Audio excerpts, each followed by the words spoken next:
raising our two boys, Karthik and Arjun, who are here in Iowa with us. One's 3.5 and one is 1.5 years old. And I'm worried that American dream isn't going to exist for them and their generation unless we step up and do something about it. And I sat down with the Purva about a little over a year ago saying that I felt like we had a duty to step up and do the right thing for this country, fill this leadership vacuum at the top, because I think our Republican Party has actually grown lost, has grown lazy, actually. You guys remember that red wave that never came? Yeah. They blamed Trump. They blamed abortion.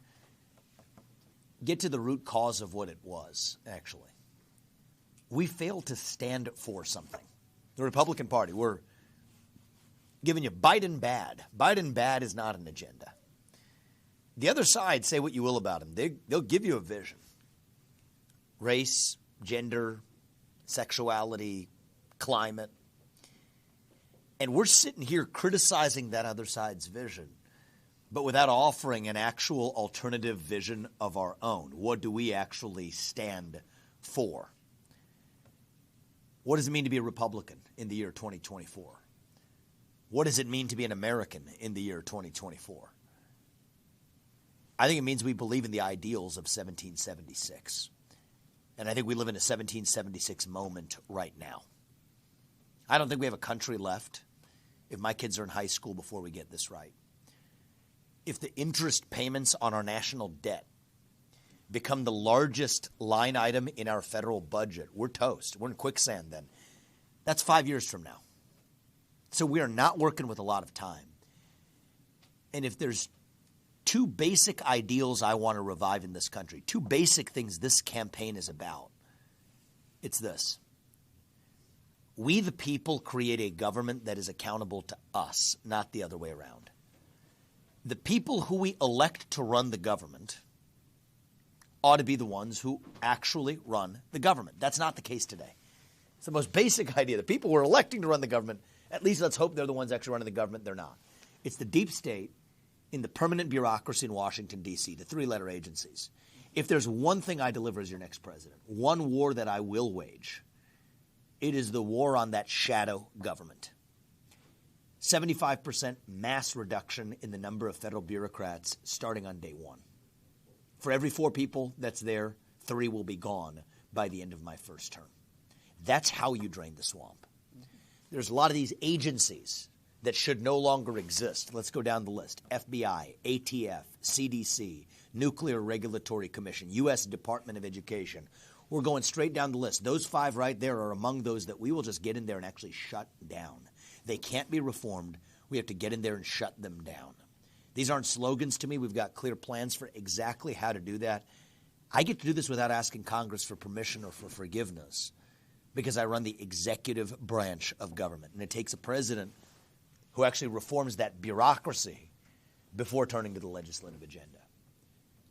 8-year term limits for every one of those bureaucrats who are left. If I can't work for you for more than 8 years, neither should those bureaucrats be working for you for more than 8 years either. This is how you drain the swamp. All these politicians, and I'm not a politician, I'm a businessman. I'm coming at this. I've built multi-billion-dollar businesses. Here's how I've run them. It's how I'm going to run the federal government.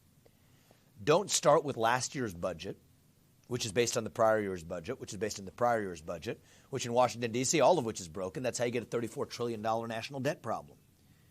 Start with 0 as the baseline and actually ask what's necessary. 0-based budgeting. That's how you tackle the national debt. It is also how you actually drain the swamp. So that's the first basic idea of how I'll govern. The people we elect to run the government should at least be the ones who actually run the government instead of being puppets for the permanent state. So that's number 1.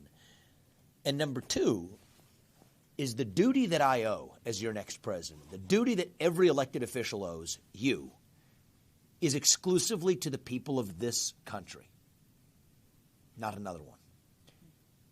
I'm not going to use our taxpayer dollars, our military to fight foreign wars in places like Ukraine that don't advance our interests.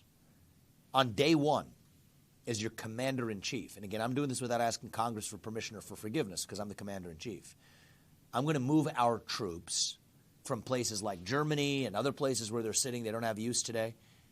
Our own troops to our own southern border and our northern border too. Protect our own homeland in this country. End birthright citizenship for the kids of illegals in this country. It doesn't apply to them. End federal funding, our own money being used to pay for sanctuary cities, violating the rule of law, putting that to an end. End any funding for Central America or Mexico, and instead require each of those countries between Venezuela all the way to the southern border of Texas to build their own border walls. That's where the flow is coming from. That's how you put an end to our border crisis. By January 2025, that's behind us. By March of 2025, that's behind us. By the following January after I take office, mass deportations are well underway in this country. And my foreign policy is clear. We avoid World War III. We declare economic independence from communist China. And then we will use our own national defense spending to actually defend our own homeland. That shouldn't be controversial. That's common sense. And the fact that it's controversial tells you what's wrong with the existing establishment of the last 25 years, frankly, in both parties. The people we elect to run the government, and the duty they owe is to the citizens of this country, not another one. That's not a Democratic idea or a Republican idea. It's not a black idea or a white idea. These are basic American ideals that we fought a revolution to secure. I believe those ideals still exist in this country. We're going to have to do the hard work of actually rediscovering them. And here's how we're going to do it. Here's how we're bringing that back. It's going to be by all of us starting to speak the truth in the open again. That's what this is about. Not just to the Democrats, but to our own side. I'm the only candidate in this race who can tell you certain things, who's even able to say to you that I'm going to strip vaccine manufacturers of their special liability exemptions, which is crony capitalism, and where there has been injury, there needs to be justice. The only person who can tell you I'm against the CO2 pipeline making its way across the other half, about half of the state, using eminent domain to violate the private property rights of farmers in the name of a climate change agenda that, yes, absolutely is a hoax because it has nothing to do with the climate. The only person who can tell you that, you know what, Ronna McDaniel does need to step aside after 5 failed years of leadership in our party, to tell you that I will pardon every peaceful January 6th protester on my first day in office because it's the right thing to do in this country. And I'll close with this before we open this conversation up. I want you to understand why I'm the only candidate who's able to say these things to you. It's because our politics has become corrupt. Anymore, every politician is dancing to the tune of their biggest donor. And in my case, that biggest donor is me. I don't report to them. I report to you, the people of this country, not another one, this country right here in the United States of America. And if you want somebody who's actually going to get in there and gut the deep state and speak truth to power, then vote for the candidate who's going to speak the truth to you. That's what I'm asking you for. Your vote at the Iowa caucus, every one of your votes there is the equivalent of 1 million people in selecting the next president. And if you all do your part, I promise you, my wife Apurva and I and our family, we're going to do ours to make sure, not in some fake politician way, but in a true way, to make sure that our country's best days are actually still ahead of us. So, if you don't mind, give me the hard ones. Let's open this up. You have an important decision to make in a few days. But I have a comment. Thank you. How can you deploy U.S. troops in the United States? Great question. Great question. That's a little bit unconstitutional. Well, so thank you for asking the question, because it tells me you and I care about the exact same thing, which is actually respecting the Constitution, which we failed to for years. So the law you're referring to, also, it's an instantiation of the Constitution, it's posse comitatus. It came after the Civil War in the Reconstruction era, which says, and I'm a hardliner on the Constitution, you cannot use the military to carry out law enforcement functions. But the military on the border facing outward absolutely is a foreign policy threat. So if we had 3 million Chinese or 3 million Iranians coming from the western border or the eastern border, we would call that what it is. It's an invasion. And I think it would be no controversy that if there's 3 million Chinese or 3 million Iranians on the eastern or western border of the United States, we would call that an invasion and defend against that outward threat. What I see on the southern border right now absolutely is an invasion. It is a purposeful mass migration of criminals at the scale of millions across our southern borders. So we will not have the military in our own country because that's not the United States of America. It'll be on our own border facing outward against a foreign threat that we actually absolutely do face. So it's a great question.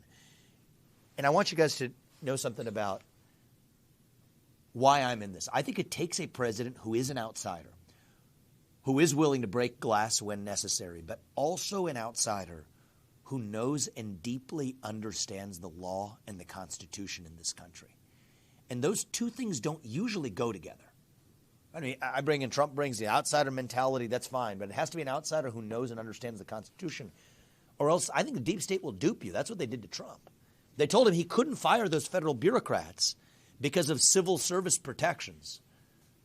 Well, read the law. Those civil service protections do not apply to mass firings, and mass firings are what I'm bringing to that D.C. bureaucracy.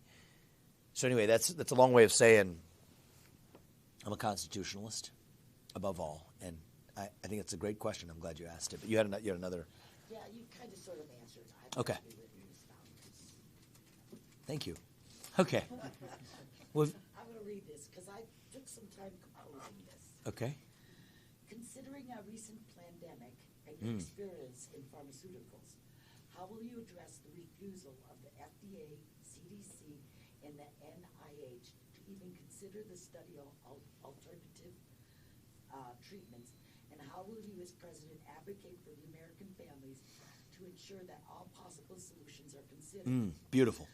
I'm specifically interested and concerned about the lack of studies, research, and the squashing of information relating to ivermectin, hydrochloroquine, and the effectiveness of masking. How will you change that culture? Absolutely. Thank you. So I actually goes to an issue that goes near dear to my heart as well. I'm a medical choice absolutist, and that means in both directions.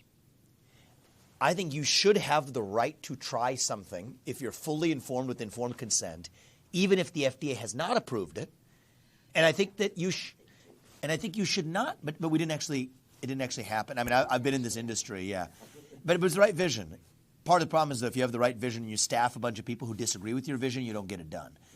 So medical choice on the right to try, but also medical choice when it comes to the right not to try. And the irony is that the same federal government and FDA that says you have to go through years of testing a new medicine, 10 years, $1 billion, or else you can't even be safe enough for you to try it, is the same FDA and the federal government who say that you had no choice but not to try it in the case of the COVID-19 shot that they rushed out in 9 months or less. Those two things can't make sense at the same time. So I'll restore absolute medical choice, but a lot of this starts with gutting that bureaucracy. 75% headcount reduction at nearly every agency, including the FDA. The CDC we're shutting down entirely. That's an organization that has lost its purpose, has no reason for continued existence. And the NIH, we are basically looking at downsizing it to its essential purpose only, but actually in a way that doesn't engage in this type of viewpoint discrimination, which only reinforcing the funding of what pharma wants it to fund, which gets to a deeper cause, end the lobbying. Why do we shutter psychiatric hospitals in this country, which is driving up violent crime? Because pharma lobbied for it. Because they couldn't sell their psychiatric medicines if people are up getting psychiatric institutions. That's what's driving violent crime across this country, an epidemic of psychiatric illness. Why do we have special liability exemptions for pharmaceutical manufacturers? Just for vaccine manufacturers. Product of lobbying. It's corruption. Why is it that it takes so darn long to get a new medicine approved, which drives up the cost of prescription drugs because pharma wants to keep out the competition? And I say this as somebody who has overseen personally the development of 5 FDA-approved medicines, and I built a multi-billion-dollar company challenging pharma. I can tell you from my own experience, we could have developed each of those drugs for a tiny fraction of the cost. Again, pharmaceutical industry influence on the government because they want to keep the competition out. They can't cure a healthy person. But they don't want a cure. Exactly. They don't want cures. They want chronic diseases because that's what gives you blockbuster drugs. End the corruption. No lobbying the government if you've worked for that government for at least 10 years until after you've left that government. Individual congressmen and bureaucrats should not be allowed to trade individual stocks as they do today. There's no good reason. Somebody explain to me why it's in the public interest for our own public servants who are regulating industries and making laws that affect companies to be able to actively trade the stocks of those companies while they do it, to actively lobby the government. Why is that in the interest of the American people? It's not. And so I'm going to put an end to that corruption.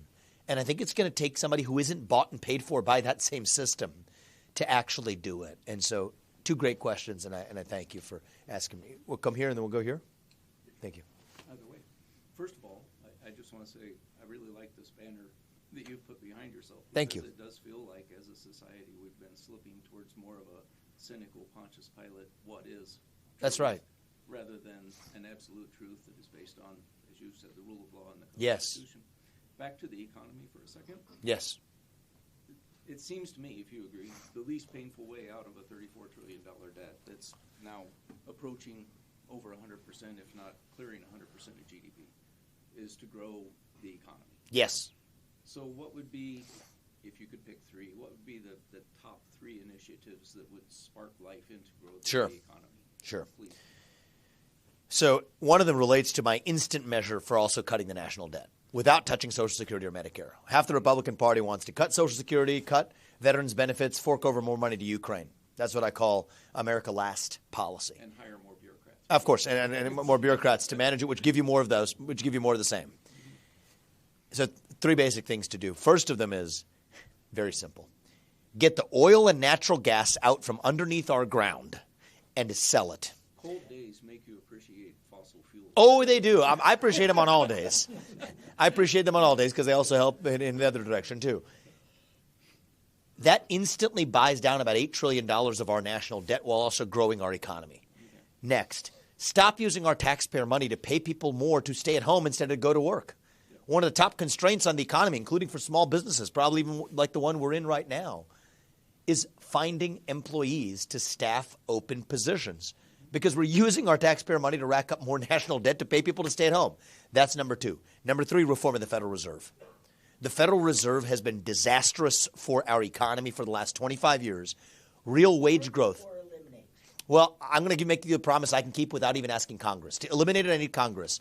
90% headcount reduction I'm delivering you as the president, and I will require the U.S. Fed to adopt one purpose, which is stabilizing the dollar as a unit of measurement. Peg it to gold, silver, nickel, and commodities. That is truth. And not be the buyer of treasury debt. Exactly, because that's just pumping up the actual national debt addiction that we have. Again, it's grounded in truth. It's grounded in hard reality. So you asked for the top 3. I'm only giving you the top 3. I could go all day on this, but those are 3 things out of the gate. Increase the supply of energy, buy down the national debt. Increase the supply of labor, stop racking up national debt to pay people for Lyndon Johnson's Great Society to stay at home instead of to go to work. And then reform, radically reform, effectively gutting the U.S. Federal Reserve's history. One purpose, stabilize the dollar. Those 3 things will grow the economy. There's a lot more. I mean, everything else I'm talking about, that 75% headcount reduction, I mean, that basically takes the wet blanket off the entire economy. We will have 5% GDP growth by the end of my first term. And you know what? It's the fact it is tall, but the fact that it seems tall tells you how pathetic we really are right now.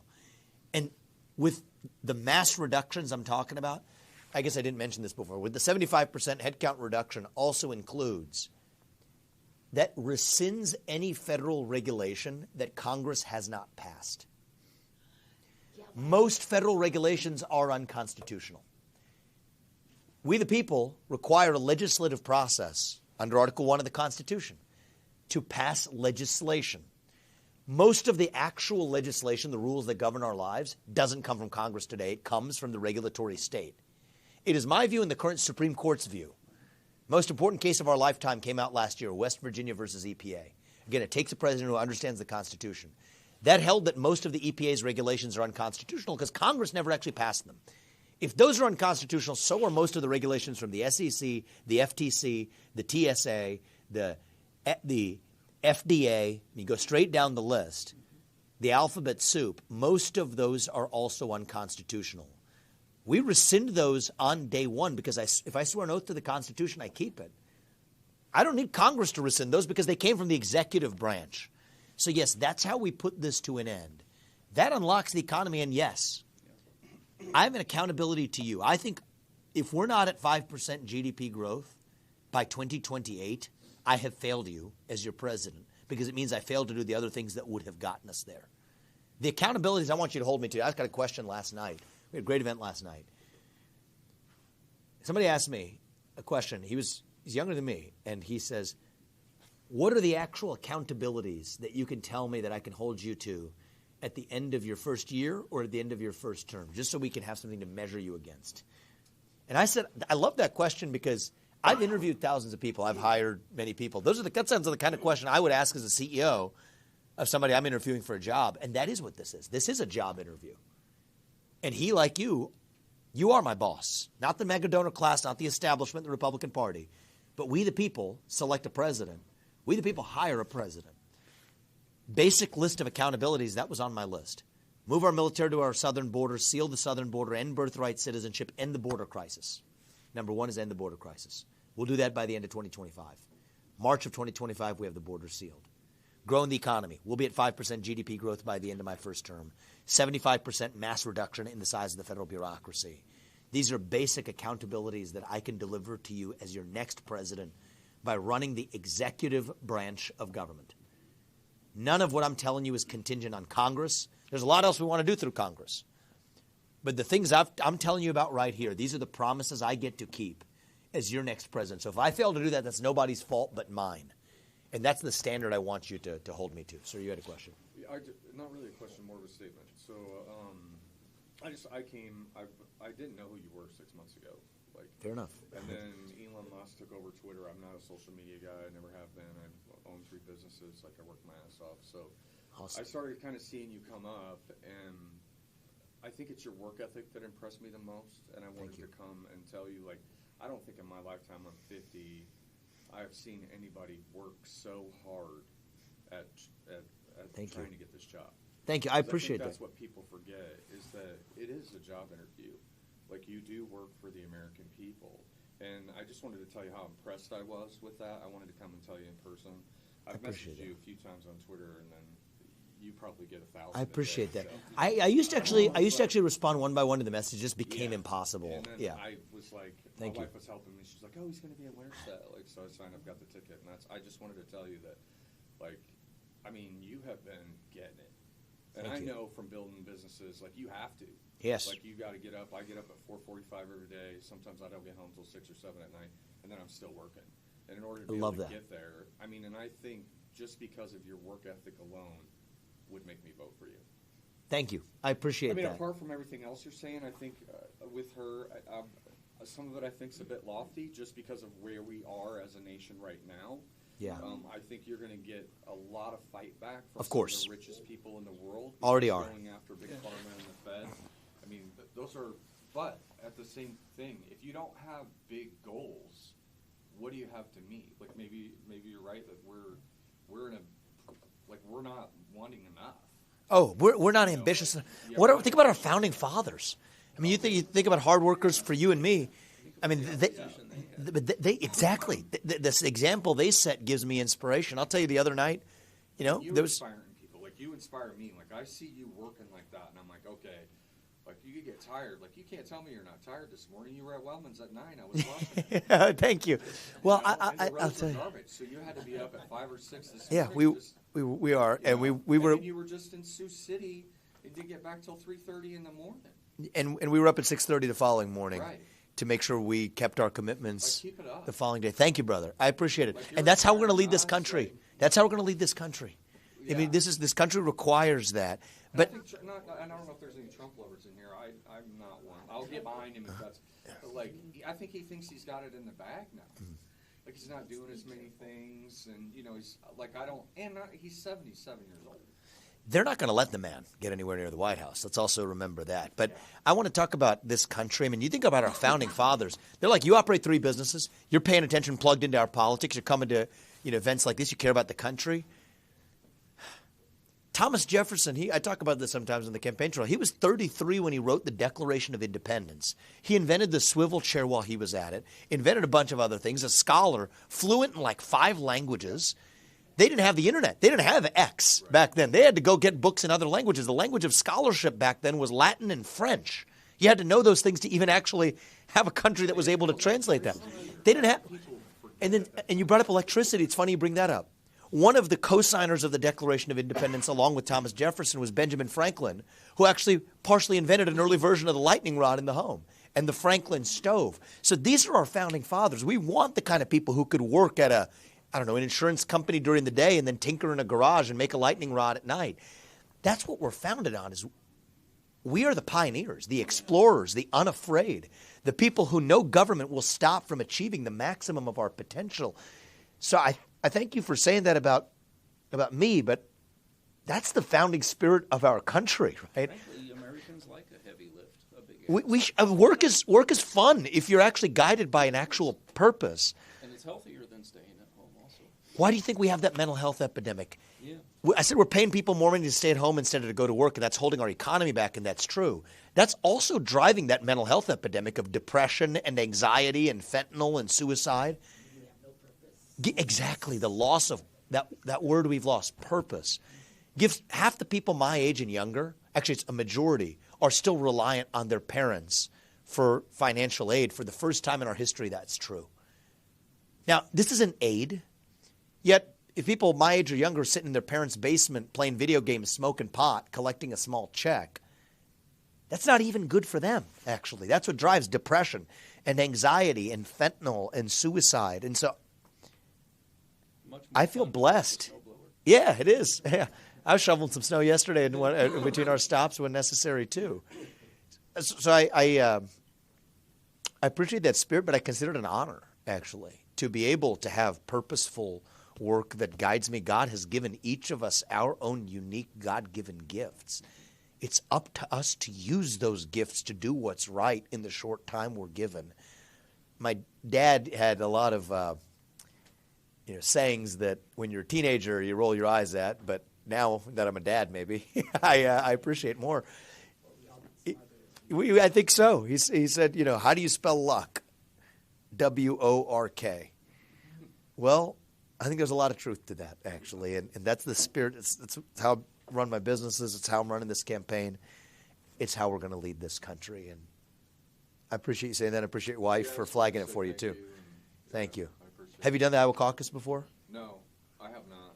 I'm going to ask you to do it this time. It's on Monday, 7 o'clock, and I'm asking all of you to do it this time. It's every one of your votes there is the equivalent of 1 million people. If I win the Iowa caucus, I am your next president. I think we're going to win the Iowa caucus. Even last night, the number of people who have called me from switching endorsements from because they didn't know me before, from Trump, from DeSantis, just yesterday, last night. Oh, the roads were crap.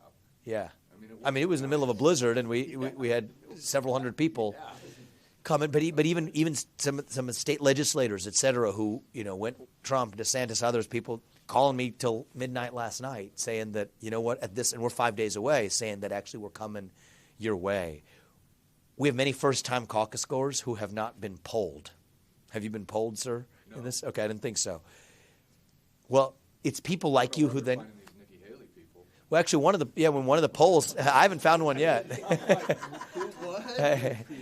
It's the media creation, the media mythology, the super PAC mythology. It's a rigged game, but the way we unrig it is by us actually standing for what's right. And so, just before I forget it, I'm asking you for 30 minutes of your time on Monday night. I'm going to warn you. They tell me it's going to be cold. Well, George Washington wasn't deterred by cold weather and crossing the Delaware. Okay, so I think that I'm not saying it's not uncomfortable, but I'm asking you to brave the cold. Actually, many of our supporters, I think, are going to be the kind of people who aren't bothered by that. The tepid people who might say, "I pass it along." No, we're doing this for our country. I think we're going to win the Iowa caucus, And I think if I win the Iowa caucus, I'm your next president. If I'm your next president, we get done the things we're saying to get done. I don't believe it's too ambitious. I don't make promises I can't keep, but the promises I'm making you here are promises that I expect you to hold me accountable for keeping. But every one of us has our role to play. And even in this community, or in the communities where you guys may have driven from, tell 10 people what we're talking about this morning. Bring them too. That's how we win this election, and that's how we get this country back. And that's why I'm asking for your time and your support that night. So thank you. I appreciate that, sir. Somebody else wants to sit up here. I gotta use the restroom. Okay. I think the gentleman up there, can. There's this kid in the back, Yeah. Yeah. So I want to touch on the mental health thing.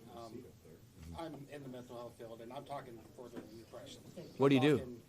Well, I take care of Hi. people who need assisted living and stuff.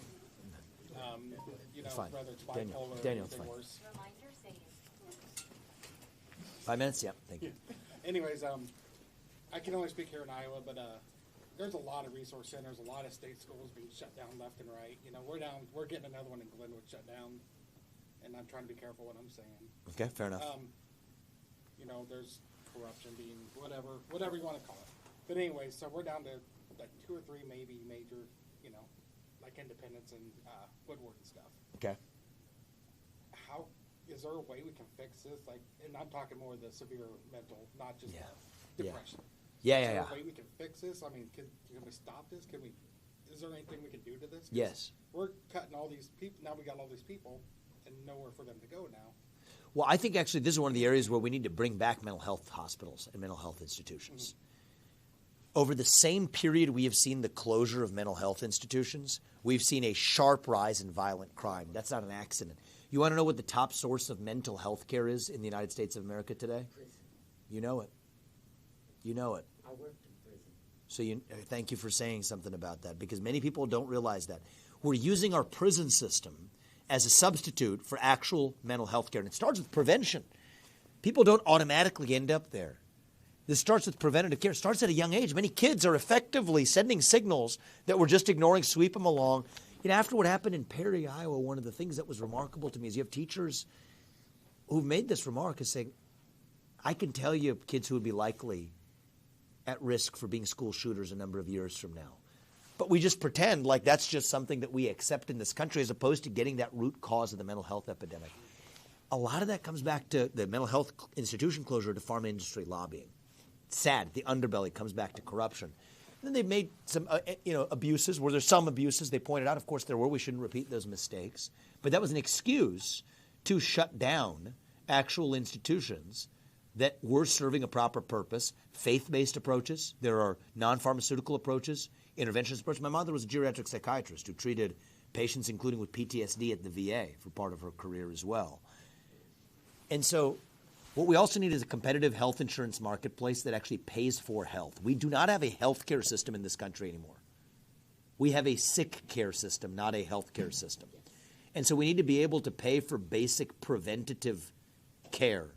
Part of the reason we don't have that is we don't have a competitive health insurance marketplace. Why don't we have that? We have antitrust exemptions for health insurance plans that allow them to coordinate, limit the scope of coverage. Why? Comes back to the lobbying. And the corruption, the rest follows from there. But hopefully at least, we could go out, we could have a full day discussion on this. But hopefully at least that gives you a sense of more competitive health insurance marketplace that actually covers preventative care, including mental health care. Bring back the psychiatric hospitals and institutions. And that's how we stop that wave of violent crime and the epidemic of violent crime that we've had in this country. And thank you for doing what you do every day. It's now more important than ever. I do think it starts at a young age in restoring our sense of our vacuum of purpose right now, especially in young people, and meaning. It's not an accident that at the same time in our national history when you see faith, patriotism, hard work, family disappear, right then is when you see the rise of pick your favorite poison, wokeism, transgenderism, climatism, COVIDism, depression, anxiety, fentanyl, suicide. Something's going to fill that vacuum. Exactly. These are symptoms of that deeper void. We might as well fill it with the real thing. And I'm not saying the president automatically can play that job like a magician, but I think it's half my job. Not just to pass the policies, but to revive our national identity, answer who we are. We're hungry to be part of something bigger than ourselves, yet we can't even answer what it means to be an American today. And that is half the job of the next U.S. president. The last president to do this for this country was actually Ronald Reagan. When he left office in January of '89, the thing he said he was most proud of, and he was right about it, was reviving our national character that we lacked when he first took office. And for all the things I'm telling you about, when I leave office in January of 2033, after 2 terms, that's what we expect to serve if you put us there. I'll tell you, we shut down the deep state. We grew this economy, 5% by the end of my first term. That we kept out of World War III, that we declared economic independence from China, that we have secure borders in this country, all of that. But the most important thing I want to tell you is that we revived our sense of pride, national pride, self-confidence in this country.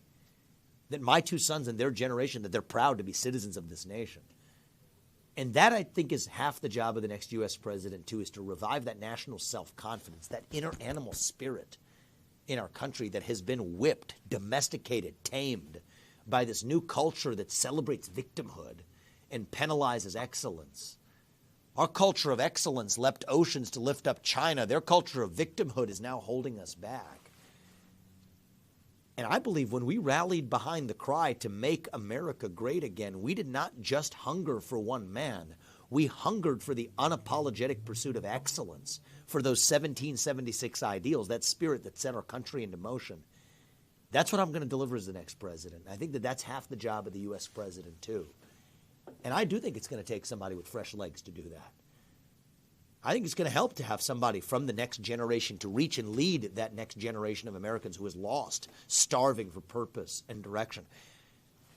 I mean, I respect the heck out of Donald Trump. He was a great president. I've given him more respect than anybody else in this race has because it's the right thing to do. What they're doing to him is wrong. I've stood up against it at every step of the way. But our America First movement is bigger than one man. It doesn't belong to me. It doesn't belong to him. It belongs to you. To us, to we the people in this country. It didn't start in 2016. It started in 1776, and we have another 250 years still left. This is a very practical point, just to make sure we're making the right decision on Monday. The system is made clear. They're not going to let this man get anywhere near the White House. It's disgusting, but it's the truth. They want to narrow this to a 2-horse race between Donald Trump and a puppet who they can control. It's the one you named. Eliminate Trump in the spring or early summer and trot in the puppet. That's the whole game. That's the game plan. Do not fall for their trap. Eliminate. That's scary. One way or another, they will eliminate him from contention in this race. They will stop at nothing. I agree with you. They will stop at nothing. Well, it's actually, I mean, we're not naive. It's pretty obvious. We're not There's like a We're not naive. Party choice. Well, I hope maybe we're not naive. But But the media and the establishment is betting that we, the people, are naive. And sometimes we do behave like we're a nation of sheep. A nation of sheep is what breeds a government of wolves. We cannot be sheep. We have to open our eyes. Do not fall into the trap they have laid. We're going to look back a year from now and say, that was obvious. How did we go into it? You got the future of America First sitting here this morning. I'm in this race for a reason. We love the man because he got this fight started, but it is our job now to finish it, to take our agenda to the next level.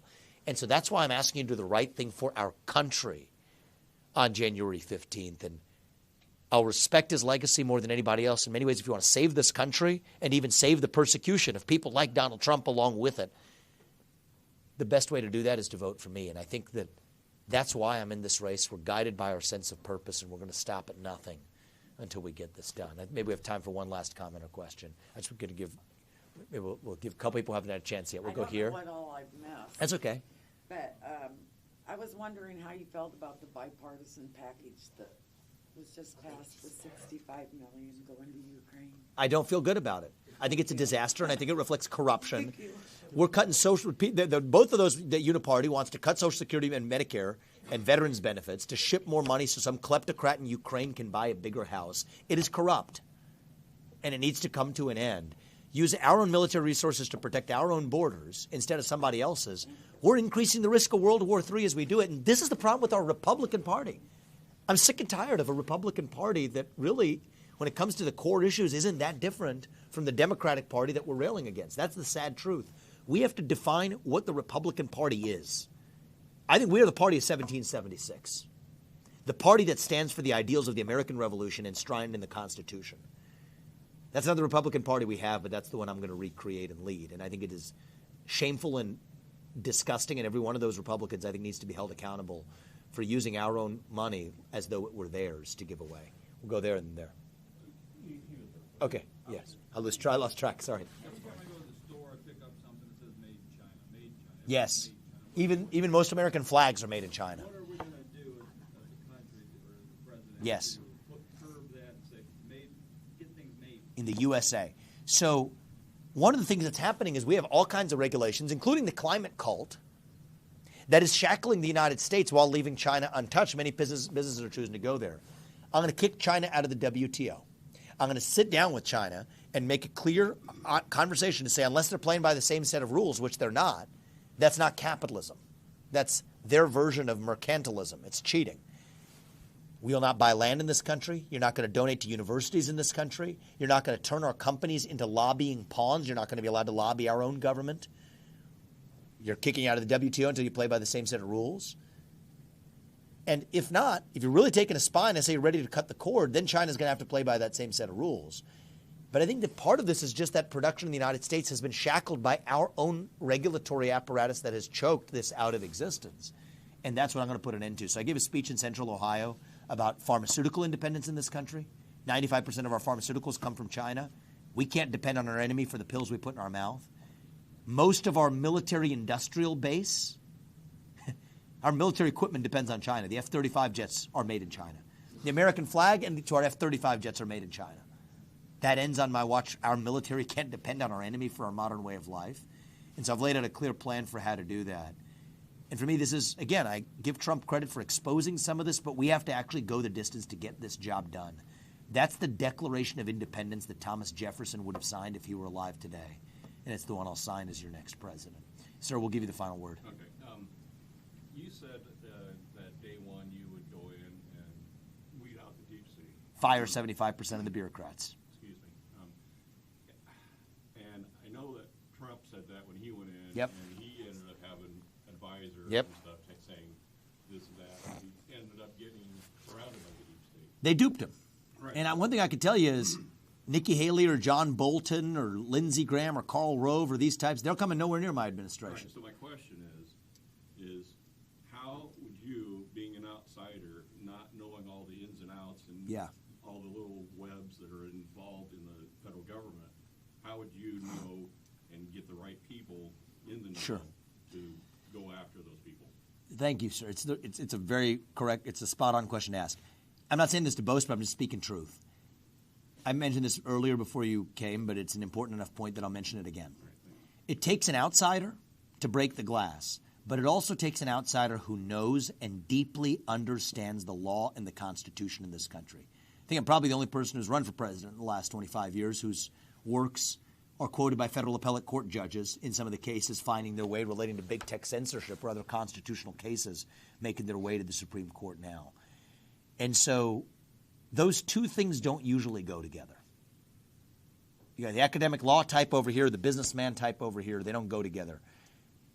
That's what gives me my duty to be in this race, to lead this country forward, is that I believe every one of us has our own unique God-given gifts. It's our duty to use those gifts, and that's what I'm doing by doing what I think our country needs right now at the top. They duped Donald Trump. He didn't understand the Constitution in the way that I do. They told him he couldn't fire those civil service employees. Know the law. It doesn't apply to mass firings. They told him he can't end birthright citizenship for the kids of illegals. Read the 14th Amendment. Actually, it doesn't apply to illegal aliens in this country when it comes to birthright citizenship. So, yes, I swear an oath to the Constitution. I'm going to keep it. The current Supreme Court agrees with me. 6-3. They're going to, and they already are. I mean, look at I'm the most censored candidate in this race already. You didn't even get a town hall on Fox. Greg Gutfeld talked to me last night late. He said he was pissed about that. I'm going to get one with him. But the corporate media It's ridiculous what the way in which, and it's not just the left-wing media. It's a bipartisan affair. They're allergic to somebody who tells you the truth about what really happened on January 6th and why I'm going to actually pardon every one of those peaceful protesters. Allergic to the fact that absolutely it is a Democratic plan in the long run for 10 years to change the electoral composition of this country. That's what mass migration is all about. If you say that, they say you're a great replacement theory conspiracy theorist. Forget the labels. That's just what's happening in plain sight in this country. So we require a president who's going to speak the truth in an unvarnished way. They don't want you to hear that truth. They don't want me to be in this race so you can't hear that truth. But it's not up to them. They're scared. They're actually, even this guy, this character on CNN, a gentleman by the name of Van Jones, said he said his words, not mine. I am shaking, is what he said when they're hearing me speak after the last debate. Well, truth keeps you on offense. But truth is frightening to the people who want falsehood. It doesn't have to stay this way. Have you done the Iowa caucus, sir? Yes. Good. Yeah. I had a thought when you were talking about that. Oh, that how they kicked you out of this next debate. Yes. That's coming up tonight. Oh. And you're going to be on a podcast. I'm doing Tim Pool tonight, live Right, show. Tim Pool, yeah. Yep. But the thing is, I was watching. It was engineered, by the way. watching the It's radio unbelievable. news, local and national, and they said the debate, blah blah blah blah. Oh, and Vivek Ramaswamy is going to have some kind of podcast. It's like, ooh, Yeah, it's just like a side footnote. good luck, right? That was Yeah. before he came to Winterset. I'm going to change that. But this is the beauty of this process. Every one of your votes at this Iowa caucus is the equivalent of 1 million people. So stick it back to this system. We're going to deliver a shock on January 15th. We're going to shock the world, turn this upside down. I need your help to do it. If you guys do your part that night, Apurva and I, and you talk, thank you for the comment about my work ethic. My wife is then some on steroids. She's saving lives by day as a throat surgeon. She's full all in with me on this because this is about the life of our country. I'm not a guy who's a victim, right? I mean, CNN, the engineering and the shenanigans required to do that. They took several of the things that the RNC used, but others, it's all a lie. It's a sham. It's rigged. Many of the polls that they're sending out, the Iowa Standard, thank God for local press, reported on this just yesterday. Many of the polls they're putting out, even when respondents, my name isn't named, right? They'll name the other candidates. They don't include my name. When candidates proactively, they didn't even think of my name, didn't mention my name, they said they weren't able to respond with that because it wasn't one of the choices, and then they published those polls. This game is rigged, but I'm not a victim. We're American. We're victorious. This process is special, and it stays this way for a reason. That's what January 15th is about. So you guys want to stick it to that system, do it with me. Turn this upside down Monday night. Bring as many people out to that Iowa caucus. It's going to be cold, so the sheep are going to stay home, but the real people with the spine are going to be the ones that come out. Let's do this on Monday night. If we get this right, I'm your next president. If I'm your next president, this era of fake news and victimhood is behind us, and we have our best days still ahead as a country. We will stop at nothing until we get this job done. And our founding fathers, you know what George Washington would say if he were here today? He'd say we're still a little young as a country. You got another 250 years and then some still left to go. But step up and seize it. That's what we did when I crossed the Delaware and we won in 1776. Now it's your turn to step up and do the same thing. That's what this moment is about. So thank you for coming, guys. God bless you and your families and our country. And we will not stop until we get this done. Thank you, guys. It's great to be here. Thank you, guys. We got about 10 stops or so today, so we'll thank you, guys. Thank you Good to so see you much. guys. Thank you. Thank you. Thank you for coming in late. Oh, Even great late. for you, Thank you. sir. Thank you. Thank you. It's the most important thing. Guided by our purpose. Yep. Nothing's going to stop us. Thank you. Thank you, man. It's good to see you. You live here in Nebraska? No, I live in Corning. Oh, you do? Oh, you're just a Nebraska fan? I yeah, like yeah. that. Well, we saw you in Humboldt, Bring too, them, so. bring them out in Corning, man. Oh, yeah. I appreciate it. Good to see you. I'm captain over there. Oh, you are? Awesome. Awesome. Good to see you. Thank you. What's your name? Cindy. Cindy. Thank you. Yep. Thank you, guys. Thank you. Keep up the good work. Thank you. We're not going to stop till we get Yeah, this done. I'm telling you. absolutely. Thank you. Sir. It's good to see you. Good to see you. Where do you live, man? Here in town. You're here in town. Thank you. Thank you. Thank you. Appreciate Spread it. this message. Thank you. We're counting on you. Thank you. Exciting I for the appreciate it. caucus now. We're very excited. Oh, absolutely. We're going to do this. We're going to do this. You can get whatever you'd like. Yeah. I've Thank talked to you before. Yeah, I know you have, and I love that you're a fellow constitutionalist, and you ask them the best, you ask them very good questions. Go right to the heart of it. Yes, and I'm telling you, Thank you, sir. they're scared of you. Just They like are. They're scared of Trump. Oh, they are scared. And they will of stop you. at nothing, but we're not going to let them get away with it. I've got fresh legs. I'm not wounded. And That's they're not going to true. let this man do it. You know, when you This said is why I gotta win. eliminate, that gave me a chill. Because I'm scared. Because you think it's false or because you think it's true? I think it's true. I think they will stop at It is- nothing to stop that. Stop Trump. It's sad, but it's the truth. It's the sad, but it's the truth. So I'm But asking you to do that's- your part, and we're going to. You know, when we I can do do these this. polls, We when can I do this this. poll, Yeah. they say, "How do you feel about the United States?" And I say, "I'm worried and I'm fearful." It's my job that you don't have to feel that way in this country. But we're losing it. We're We're losing it. It And pains we me to need hear people. that. We need people like you. Young, We're going to do this, vibrant. and that's where our founding fathers were. Yes. It's 1776 moments. So I want your support at that Iowa caucus. And I get emotional over that. I'm emotional about this country. I need your support on Monday night. You do this, I'm going to do my part. Okay, you're picking at my shell. You are. Yeah. But you know, I've got commitments. It's about this country. It's about this country. You want to save Trump, you vote for me. I'm telling you Yeah. that. You vote for Trump. You're sending He's him a sledgehammer. No, but you're sending him to his own demise. You're falling into the trap that not only a country's falling in, that he's falling. You want to save Trump, you vote for me. I need your support at the Iowa caucus. That's a good argument. That's a good argument. It's not an argument, it's the truth. Do the right thing for him and for this country. That's what I'm asking you for. I will consider. Thank you. That's the first time For I've this ever country. said that, by the way. Because the you. others. No, forget that. But that's the truth, and It's about you. I think you know it. It's also about Trump. But this is about yes, America. yes. This is the truth, and what I just told you, I think you know that in your heart to be true. Do the right thing on Monday. That's what I'm asking you for. Thank you. Thank you. Thank you. Hey. Sure. Thank you, man. Good. Good to see you. Let's get this right on Monday. Yep. Yep. Thank you. Thanks. Thank you.